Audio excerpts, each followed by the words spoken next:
I would like to officially welcome you to our Are You Well workshops that come to you every month from the Wellness Center.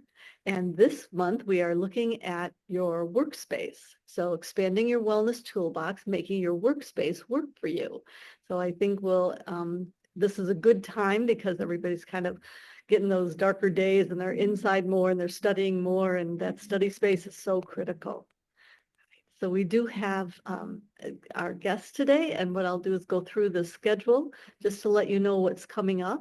So every month we come with a different topic. If you have an idea for a topic that we haven't done already, please make sure that you let us know, because we're always looking for something new and interesting. So in September, we did financial wellness, and there was so many resources. So we're so glad that we record these, and that is on our wellness website. So you want to go back for that. You can also find this one on the wellness website, as well as all of the Wellness Wednesday mental health forums are already posted.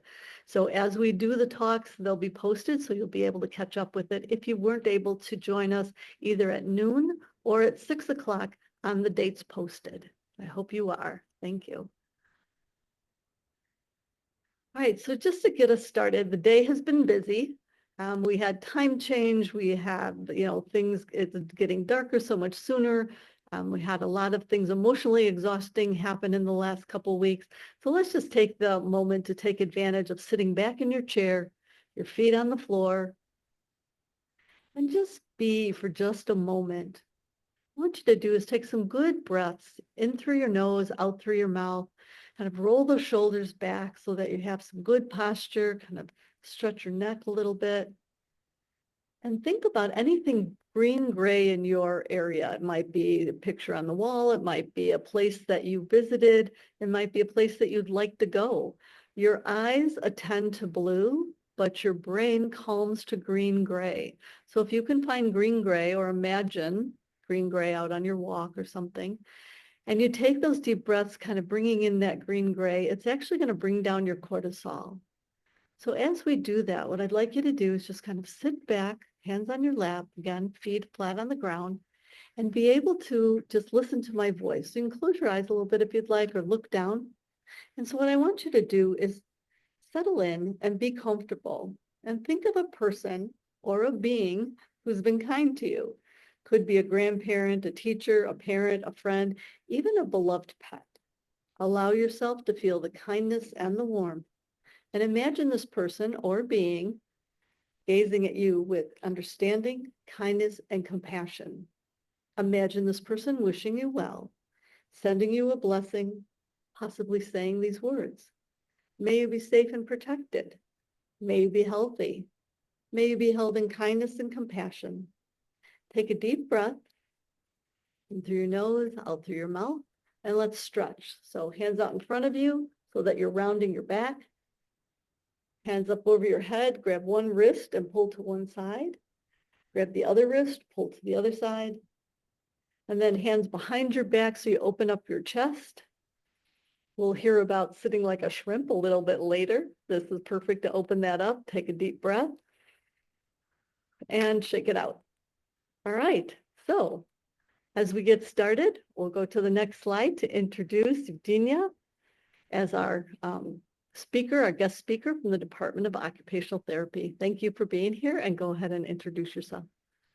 Hi, everyone. I'm so happy to be here with you tonight and want to express my gratitude for you taking the time to spend with us today and think about your health and wellness. My co-pilot, Bridget Hahn, couldn't be here tonight. She's taking care of her baby at home. So she's having some nice quality time, and I'm able to fill in.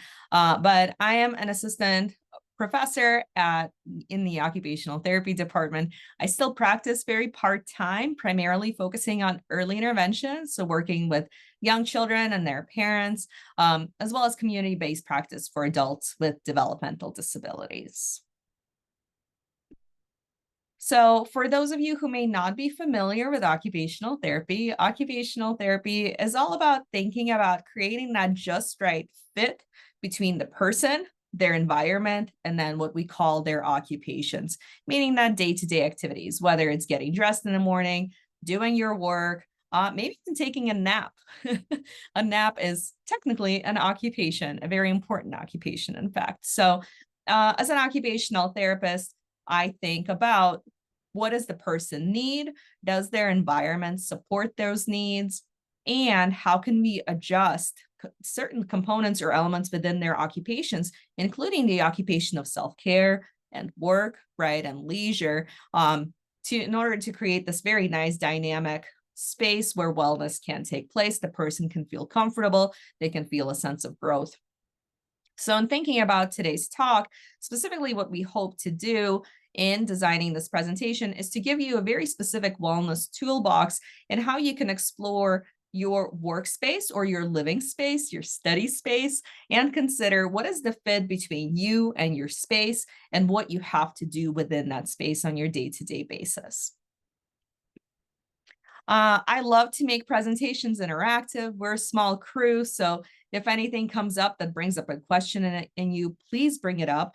And Judy, I'm going to ask for you to keep an eye on the chat for me if you could, just so that I don't miss any chat comments. That would be really helpful. But please feel free to just put them in the chat. You will not interrupt my train of thought whatsoever. We can keep it interactive. But without further ado, let's talk about how can we expand your wellness toolbox and make your workspace work for you. In terms of our agenda, I'll give you a little bit of background and research just to ground us in evidence-based practices. Then we'll go through and chat about some tools for positioning yourself within your workspace. And then we'll wrap up with some reflections and change strategies. But ultimately, the big thing to remember now is that we have to take care of ourselves in order to create space to take care of others.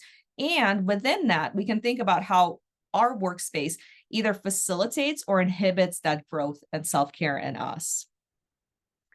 A little bit of background for you all. We know that neck pain and musculoskeletal disorders are really high among graduate students. And whether or not you're a graduate student yourself right now, or a postgraduate practitioner, we know that this is something that likely has either occurred in us in the past or is currently happening to us right now. And that's something that we need to be really mindful of, especially in thinking about our workspace ergonomics.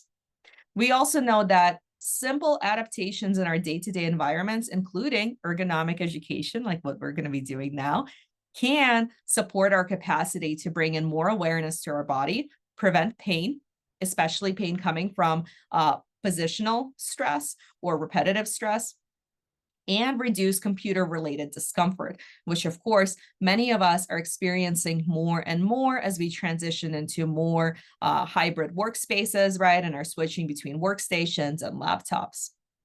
As healthcare workers, we are actually at a heightened risk for injury, and we tend to be really brave in our experience of pain. So the idea of injury in healthcare workers, research indicates that we're much more likely to underreport the injuries and the painful experiences that happen as a result of low psychosocial safety. So feeling that maybe it will put your job at risk or your clients at risk, et cetera, and emotional exhaustion. So the more tired you are, the less you participate in self-care. You're not only at a higher risk for developing an injury or experience pain, but you're also at a higher risk to underreport the pain that you're experiencing and seek out support in that regard.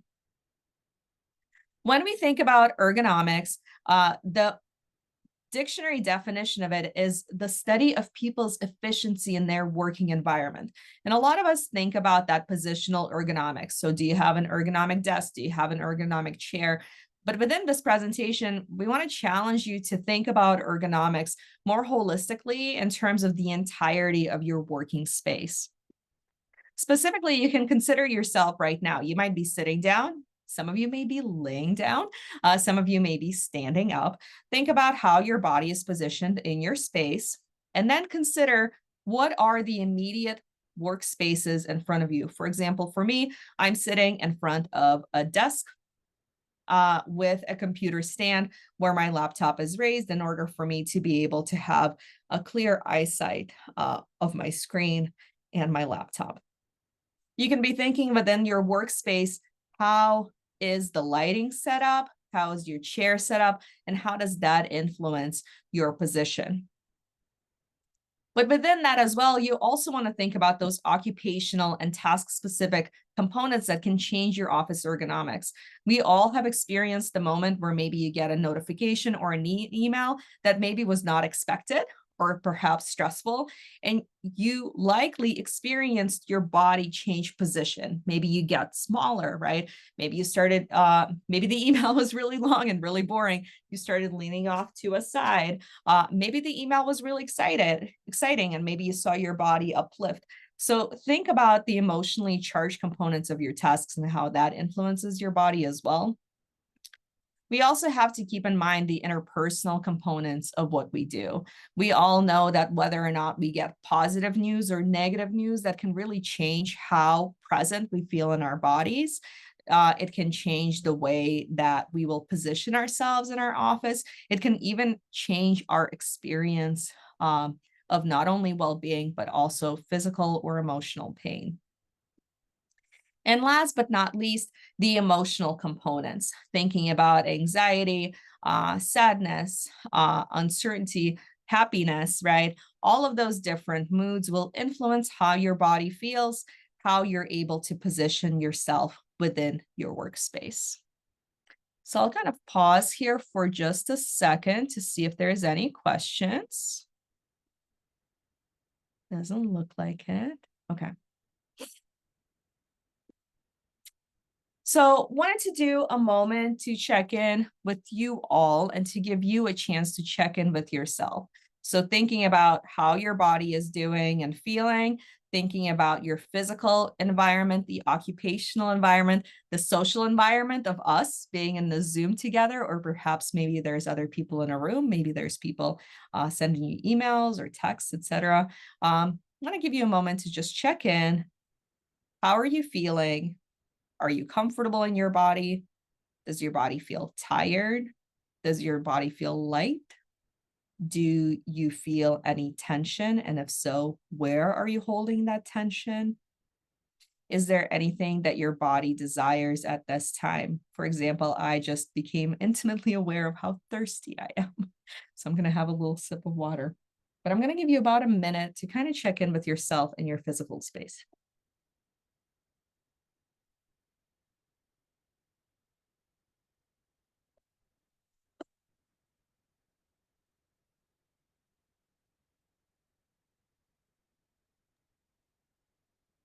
Since hearing you talk, I've been very aware of how much I sit at stools, like high seats, where my Mm, down because I'm short.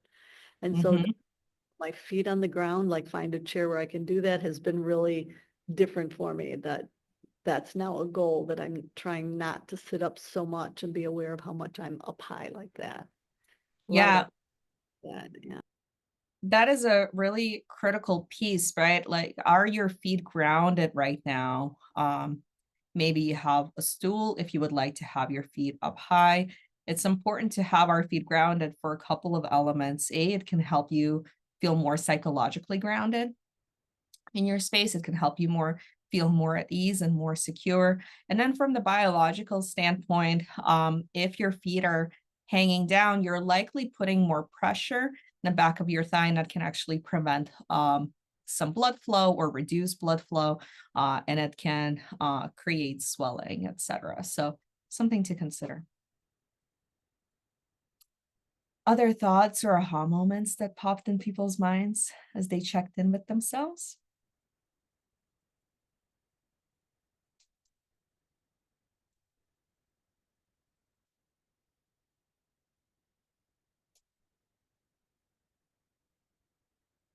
All right, well, keep those thoughts in mind as we move on. So I'll give you a variety of different tools, but we'll begin with our just physical presence. So to begin, you want to think about your body awareness. Are you aware of how your body is feeling and what your body is doing? When I was a graduate student, I will tell you that I would get so hyper-focused in my work that I would find myself sitting in the most obscure positions without any awareness of what I was doing. And then, of course, lo and behold, the next day, my back would hurt, my shoulders would get sore, and I would be none the wiser of what created it. the more we become aware of our body, we can start paying attention to the posture and the alignment as the foundational component of how we can support ourselves and feeling comfortable in our workspace. The first thing that we have to keep in mind is whether or not we're keeping a neutral spine with our pelvis either in neutral or slightly forward. So if you think of your pelvis as this beautiful fruit bowl, yeah, that you can hold up. So you can put your hands right on your pelvis right here. I'll roll away just so that you can see. So if you put your hands on your pelvic bones on your sides, you can think about tilting your pelvis forward and back. Many of us, as the day goes on, will start to slouch, which puts us in a more of a posterior tilt. So what we can be thinking about is how do we keep our pelvis neutral, or maybe even bend it a little bit slightly forward. Some of you may be using adaptive tools such as a pillow or maybe even a towel roll to help you maintain that position. Another thing that we should be thinking about is, are you maintaining a tall spine? So once your pelvis is in neutral, you feel nice and stable, maybe your feet are on the floor, you can be thinking about having like almost like a button or top hat on and being able to extend the top of your head and pressing it toward the ceiling. So you stretch up to be able to have that tall spine, and then breathe out to relax and get back into comfortable position, maybe even roll your shoulders back to help you reset. So thinking about almost having this like a string connecting you from the ceiling to the floor to help you keep your spine tall. And last but not least, as I mentioned a little bit before, you may want to roll your shoulders back to ensure that your shoulders are back and down. A lot of us will bring our shoulders forward, especially as we're typing on a computer. This tends to be a very common posture, which can result in some scapular pain in your back and tightening in the front of your shoulders, which again can result in postural related discomfort.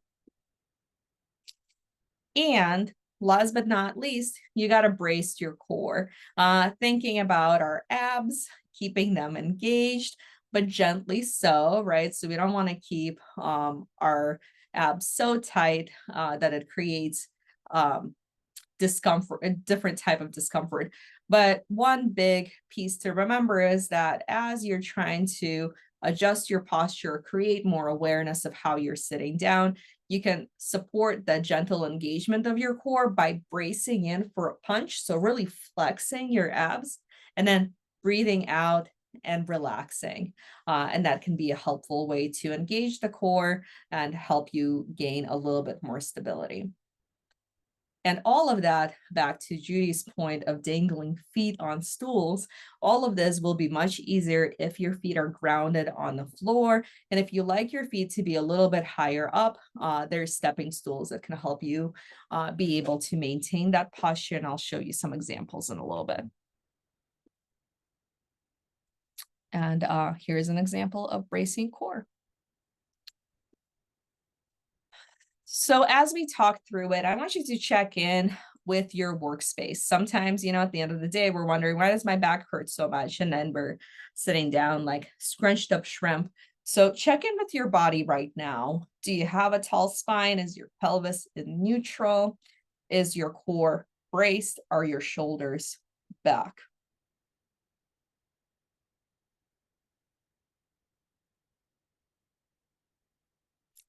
I'm assuming that everyone is sitting cozy at this point.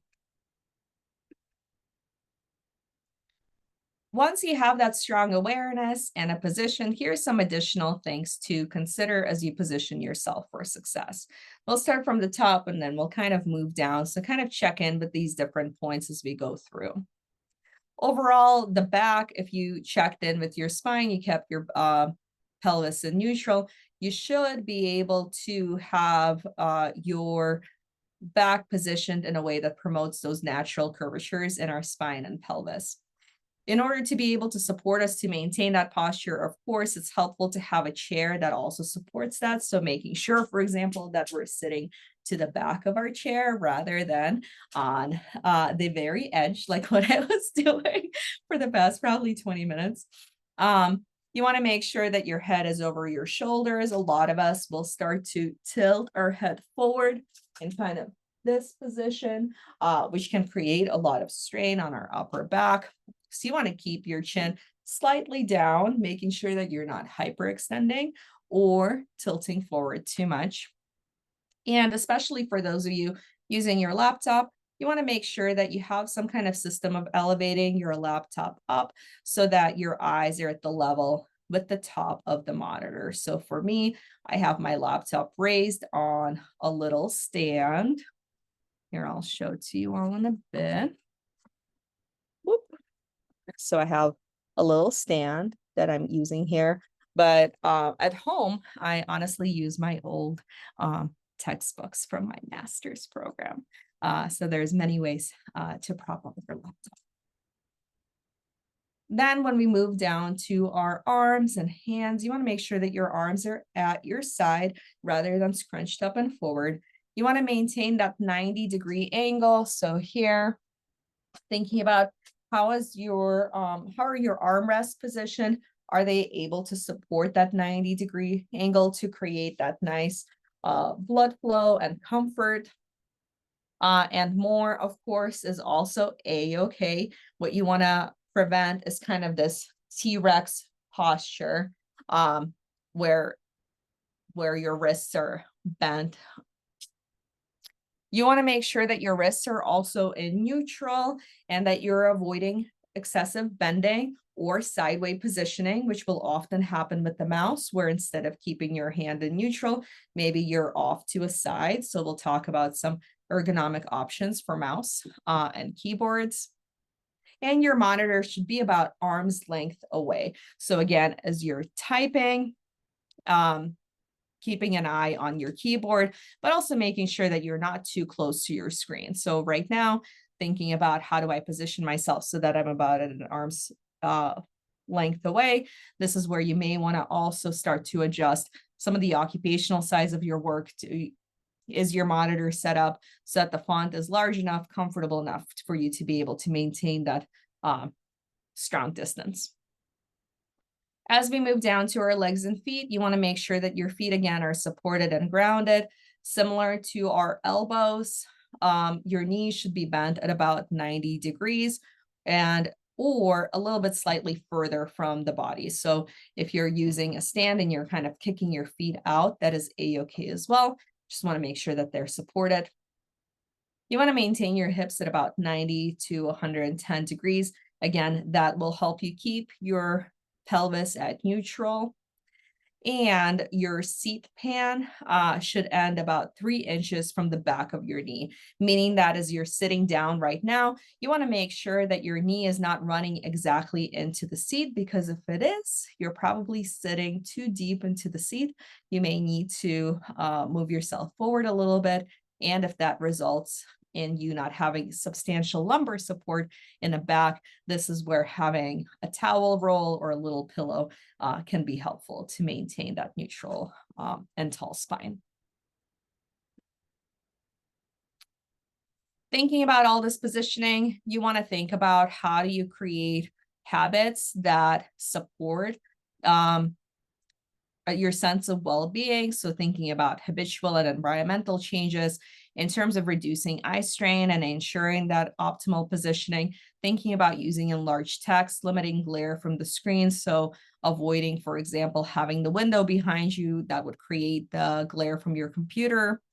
And taking vision breaks is really important too. So a 20-20-20 rule can be quite helpful. So setting a timer so that every 20 minutes, you take an eye break and you look about 20 feet away. So looking outside the window can be a really good idea, or looking down the hallway for approximately 20 seconds, which can help your eyes relax.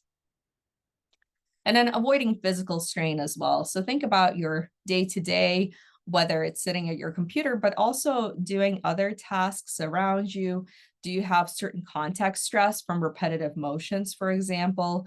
Do you take sufficient movement breaks and getting out of your chair to reset your posture? Are you able and do you remind yourself to vary up your physical position, or do you find yourself kind of stuck in a single position? And do you keep your items within reach so that you don't have that repetitive stress from lifting and reaching? In terms of tools for your work or study space, especially if you're a laptop user, here's some helpful ones. In terms of things that you can use at home, having a laptop stand can be quite helpful. Of course, in hybrid situations, that can get a little bit trickier. However, as it currently stands, technology for commuters especially has been evolving, and there is a lot of lightweight laptop raisers available out there that you can travel with that would not put substantial strain or additional strain on your back. Being able to use an external keyboard and an external mouse is essential and can be really helpful in maintaining your position. And you can even consider some of the more ergonomic postures. So thinking about this keyboard, the keyboard is designed to be able to help you keep more of a neutral alignment in your wrist, similar with the mouse, to ensure that you're not flexing forward too much. Being able to do an adaptation for your keyboard can be really helpful as well. So being able to raise it up or down to ensure that 90-degree angle in your elbows. And then we talked about footstools, which is pictured here, that can help you maintain that nice grounding position. So even if your chair is too tall, you can use a footstool like this to ensure that 90-degree angle in a comfortable position. One of my favorite things, and these are becoming increasingly popular and available in Costco, is anti-fatigue mats that if you're using a standing desk or you do a lot of standing, this can very much help you maintain a nice posture. Without anti-fatigue mats, we tend to lean on one side or the other and put more undue stress on one hip or one leg versus the other. So another thing to consider. I'm going to pause here for a second to see if there's any thoughts or questions on these tools.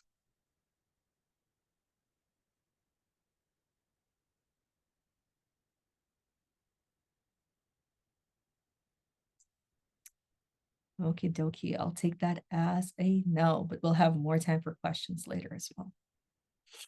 I was just going to mention in the earlier talk, somebody had asked about a right and left mouse. And Oh, that you yes. some options for it, so it is possible if they go on for it. Yeah, so these ergonomic tools are designed. The most common options that you'll see on a market are for the righties. However, lefties, the developers of these tools have not forgotten about you. So if you're looking for an ergonomic tool specifically designed for a lefty, make sure to search for that on Amazon or an online store of your choice, because those tools are available. However, we do recognize that a lot of us are on a budget, whether you're a student or staff or faculty. There's a lot of no or low cost options. So thinking about a stand, for example, being able to use a shoebox or books to be able to bring your laptop up. In this picture, you can see him using a pillow to be able to raise the keyboard and a mouse to a 90-degree angle. In order to be able to help you with the wrist positioning, having something even as simple as a towel roll can be really helpful to help you keep your wrists propped up. And in terms of a footstool, being able to use yoga blocks or binders or boxes is quite helpful as well. This is a low cost option that is my more recent investment. I just invested in one of these triangular pillows, and honestly, they've been awesome when I lay around on a weekend and watch TV or work on my couch to be able to keep my feet up and keep myself in a more neutral position, because I am a classic shrimp posture gal over here. I will curl up in a ball if you let me. Some additional adaptations to keep in mind in terms of promoting your mental health, because again, we cannot dissociate our physical health from our social and mental well-being. Thinking about your mental health opportunities, consider how do you infuse opportunities to practice self-compassion, positive affirmation into your space. Does your space give you opportunities to give you time for rest? For example, in my office and in my personal home, I've designed a space where I can give myself an opportunity to do a little bit more like a lift me up experience versus a calming experience. So here you can see that this side of my desk is busier. This is where my notes are, kind of fun things if I need a little bit of a emotional boost or little laugh. And then if I need more of a quieter space, this wall is designed to give me more of that experience. And then I have very much sensory reduced spot over here in the back if I ever just need to take a break and not see much visual input around me at all. You also want to think about your social connectedness, especially as we get busy with work, or maybe we commute in less and become more distanced from our colleagues and our friends here at Rush. So thinking about social connectedness, how are you staying connected with your social network to create that positive social experience? Are you able to create opportunities to do check-ins with your coworkers? Even something as simple as sending someone a nice message over Teams can really help uplift and help us feel better in our bodies. And can we use technology to help communicate our boundaries? Maybe going on airplane mode when we really need to focus, or using our technology to set a 20-minute timer to be able to get up and readjust our posture, maybe grab a drink of water, etc. So I wanted to, again, give you another moment to reflect and share. How do you make your workspace work for you? What questions do you have for me in terms of this content? So give you about a minute to reflect, and then feel free to post your ideas in the chat or go off mute and share them out loud.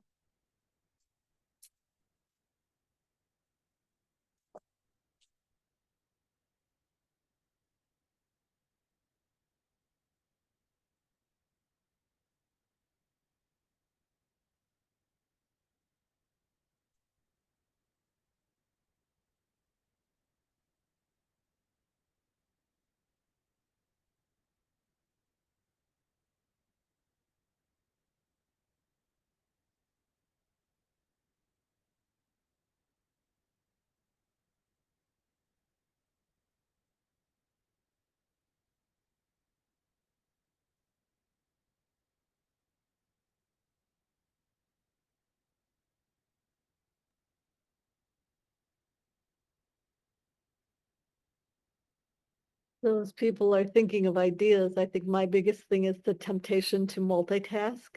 And then I Mhm. find myself having papers, Mhm.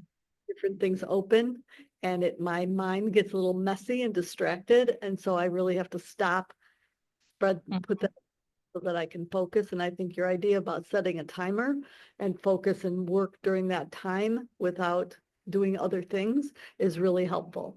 So thank you for that. Yeah, multitasking is an interesting thing because I feel like the world around us gives us this false perception that multitasking is a thing, when really my understanding of psychology is that there's no such thing as multitasking. There's fast task switching. And the more you switch between tasks and the more you multitask, the less grounded and less aware you're going to be of your physical presence, your emotional state, and it can actually make you less effective in what you're doing. So Judy, I appreciate that. Like, how do you set those boundaries, right, and reinforce them? And then Kasia mentioned having multiple books open that kind of take up space, right? That's another thing. Even if you have tools that are not necessarily forcing you to multitask, that's still a visual distraction. So thinking around that, what strategies can you use to be able to reduce that? Like, is everything that you have open essential, or are you able to use something that's more of like a bookmark Or for me, I'll even sometimes stack my books, right? Because I want to have easy access, but kind of stack them so that I'm not so distracted. Although quite honestly, Kasia, what I actually do is that I keep everything open in one side of my table and then I move somewhere else for my visual break. And actually, you can see that here. So I have a whole lot going on over here right now. But when I do need a distraction free space, I go into this little tiny table, which is a huge perk in my office. There's actually a thing called Zorro circles that you Mhm. start all space that is clear and you protect it with your life. And Mhm. you're actually will love that and want more. And so you'll find yourself kind of wanting to be like, oh, well, that looks so nice. Maybe I should clear Mhm. to it and what's next to it.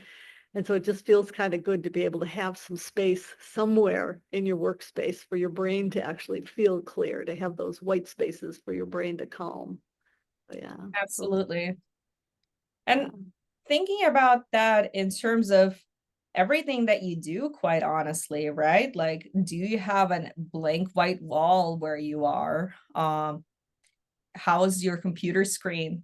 You know, when you open it up, is it cluttered with the apps, or are you able to do some spring cleaning, right? Or even as weird as it is, like something as simple as your um background on your screen. So for me, when my computer is on timeout, I very intentionally set it up to be succulents to give me that like pleasant feeling, that sense of greenery, etc., to bring me some calm.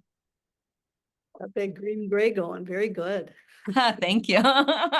Learn from the best. Other thoughts, especially Samantha, Polly, I know you had some questions in the past. I hope those got answered.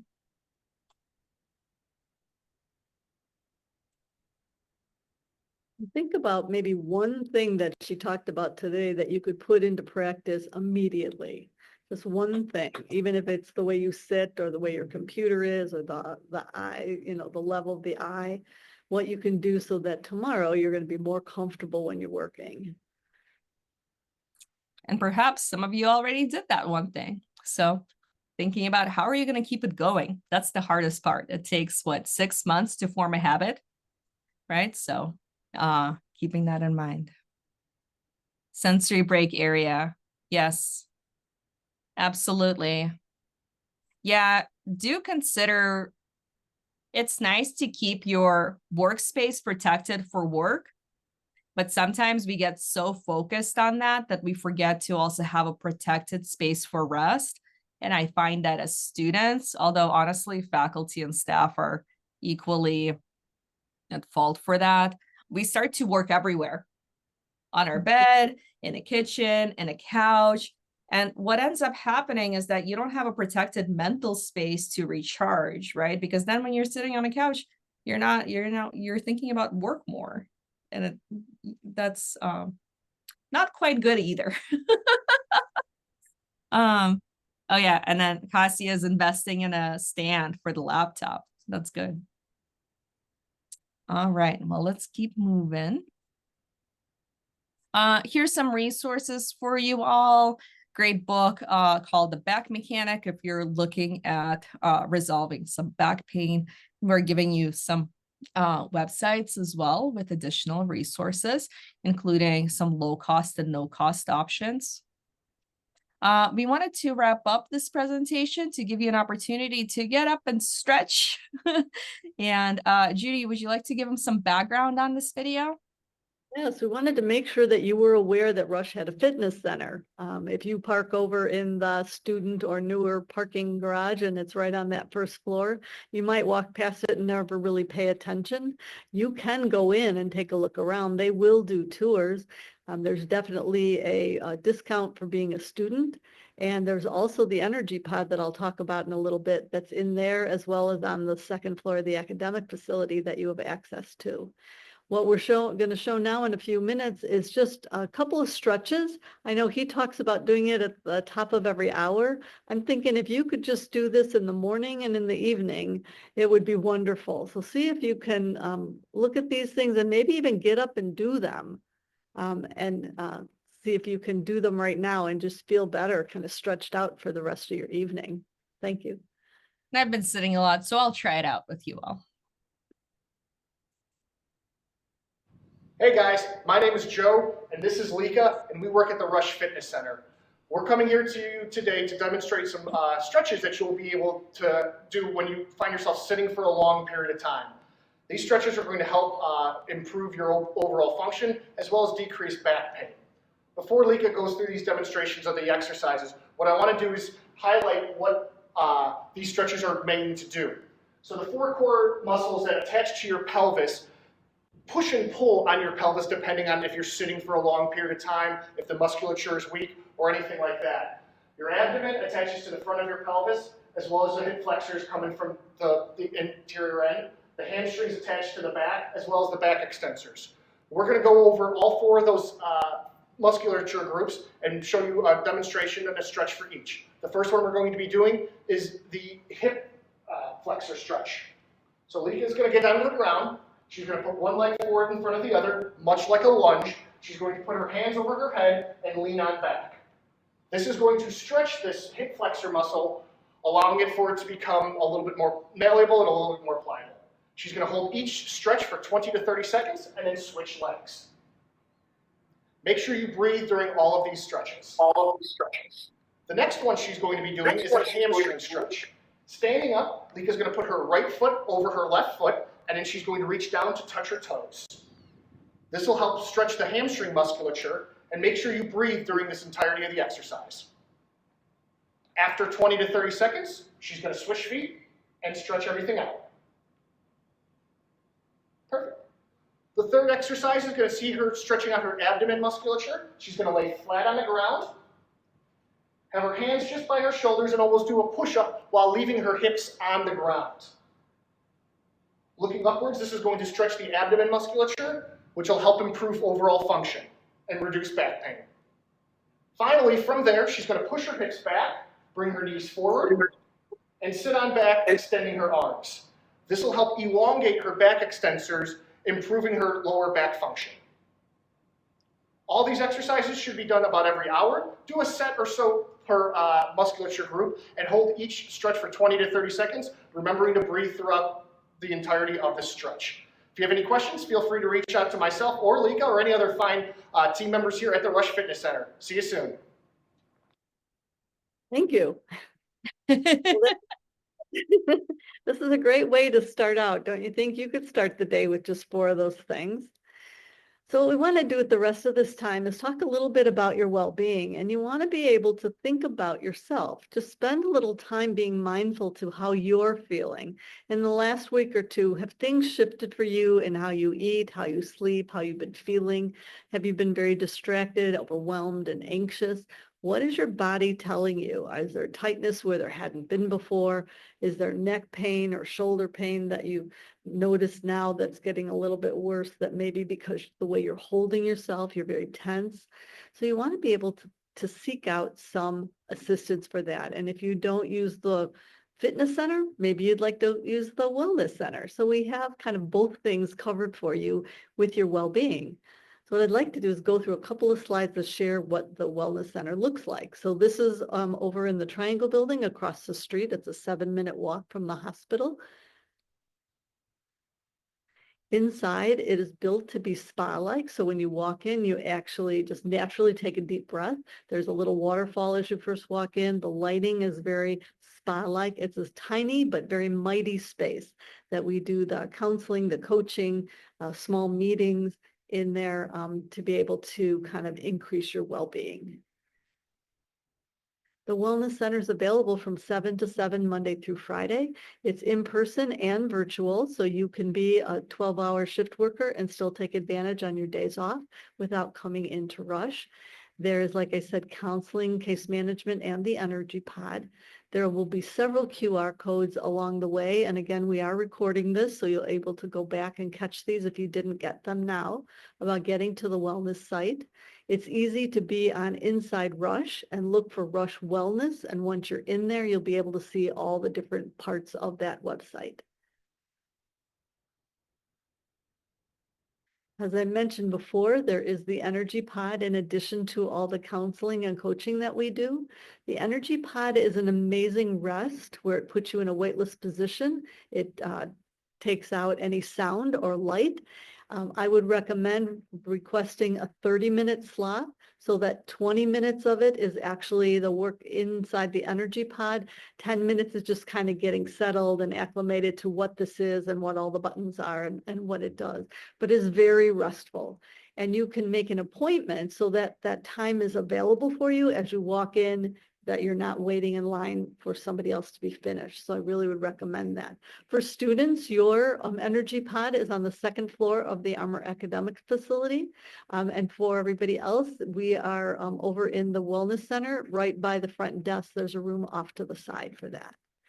All the things that I'm talking about is free for students, house staff, and employees.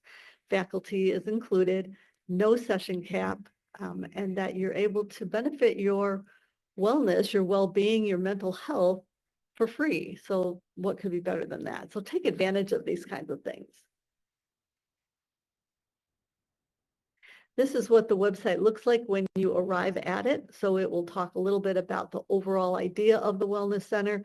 There'll be the Rush Fitness Center information, as well as the clinical wellness department. And then there's the programming as well. So you'll be able to take a little look around and maybe make that a 10-minute wellness goal that you have for the week. Thank you. Confidentiality and privacy is primary because we want you to feel confident and competent walking in and then walking out of a session. The way the facility is designed, the way the documentation is secured, and the way that you make your own scheduling makes things very confidential and very private for you, in addition to the virtual sessions.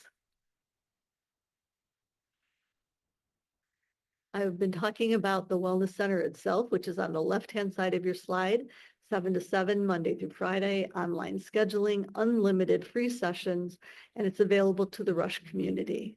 On the right side is our EAP, which is ComPsych, a non-Rush provider. And if you would like to access them, there's a phone number on your screen. And again, it is on the website, so you'll be able to access that. They offer 5 free sessions, and then they do refer you to your long-term provider. It is available for immediate family and significant others, which I think is very unique and wonderful benefits to take advantage of. Okay. What I was mentioning was the student assistance program. So that was the EAP. And again, there's the QR code and the phone number for that. What's nice is that they also have options for a half hour with legal support. They have information about financial support and elder care and child care. So I think all these options are great benefits to make sure you take advantage of them. Wouldn't be wellness without a pager, right? We have a 24/7 pager that is carried by a psychotherapist every day, every night. So if you or a colleague have been unsettled by things and you just can't sleep and you are exhausted and you say, I just can't keep doing this, and it's 2 a.m, who are you going to call? You're going to call the Wellness Triage pager. It's 852323.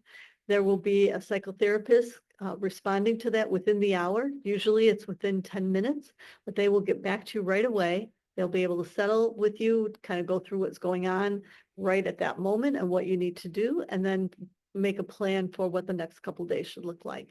So please don't hesitate. Don't think, oh, it's not bad enough for me to call. Just even thinking about it, you should call and then have a discussion with them. Okay, don't wait. We have at Rush facilitated access. So what that is kind of going to the front of the line. So as an employee or student, you have the ability to use either the phone number 94 staff or the email as facilitated access navigators at rush.edu. And what they'll do is they'll help you make an appointment. And if you can't get an appointment as soon as you'd like, they'll actually hold on to your name and number. And as soon as there's a opening in that spot, they will call you back. And it's really wonderful to be able to kind of skip to the front of the line. So use that, write it down. We have a couple of wellness programs I'd like to go through, so we can go kind of rapidly through this. If you go onto the website, all the wellness programs will be listed, which is wonderful. I'll go through a couple of them that I think that you might want to take advantage of right now. Mental health first aid is something that we teach once a month. It is free. Rush is paying for that education. So if you want to be a mental health first aider, this is for you. And what I think about is it's CPR for your mental health. So if you are a person that just appreciates and enjoys helping and likes the value of knowing what resources to offer people, this will be a really good workshop for you to attend to be able to get that. Also, if you're somebody that you don't like walking past somebody who looks sad or troubled, but you're not sure what to say, this will help you as well. So look into it, see what you think. Anchored is our support group. So we have two support groups. One is for students and the other one is for employees. They meet monthly. They are confidential. They are in person and they're run by our psychotherapist. So if you're not quite ready to step into the one-to-one counseling, you might like to try out a support group and just come and have a good discussion with the group that's there. We have our peer supporters, and what peer supporters are is they are staff who have attended mental health first aid and they volunteered their time to have 30-minute phone calls with somebody who would like to just connect and talk. Sometimes it's just nice to hear somebody from your department to be able to share some of the concerns you have, or you want somebody that's not from your department so you'd be able to just kind of talk out some of the things that are more challenging for you. So definitely look into that as well. We just finished mental health forums and they were wonderful. They were well attended, incredibly well attended, both in person and virtually. And those were all recorded. So however you're feeling today, you might want to look at the list and see if there's any of those that you might like to revisit or view for the first time. They're on our website and they are recorded for your viewing pleasure. So whenever we do our Are You Well workshops, we always try to hit the pillars of wellness. And so today we talked a little bit about physical activity, about stress management, just about overall health of your body. And so that's just a really important thing that if you have a strong core, if you have a good workspace, you're going to be off to a really good start for your studies. If you have any questions, you can go ahead and unmute or you can email us. Our emails are on the slide. There is also a QR code for an evaluation. If you have ideas for talks or if you have any questions for any of the speakers, please go ahead and scan that QR code and let us know what you're thinking. Thank you, everyone. There, yeah. We appreciate your time. Yeah, thank you for connecting with us. Anybody have any questions? I'll go ahead and turn off the recording and we can chat if you do. Thank you. Night, night. Really.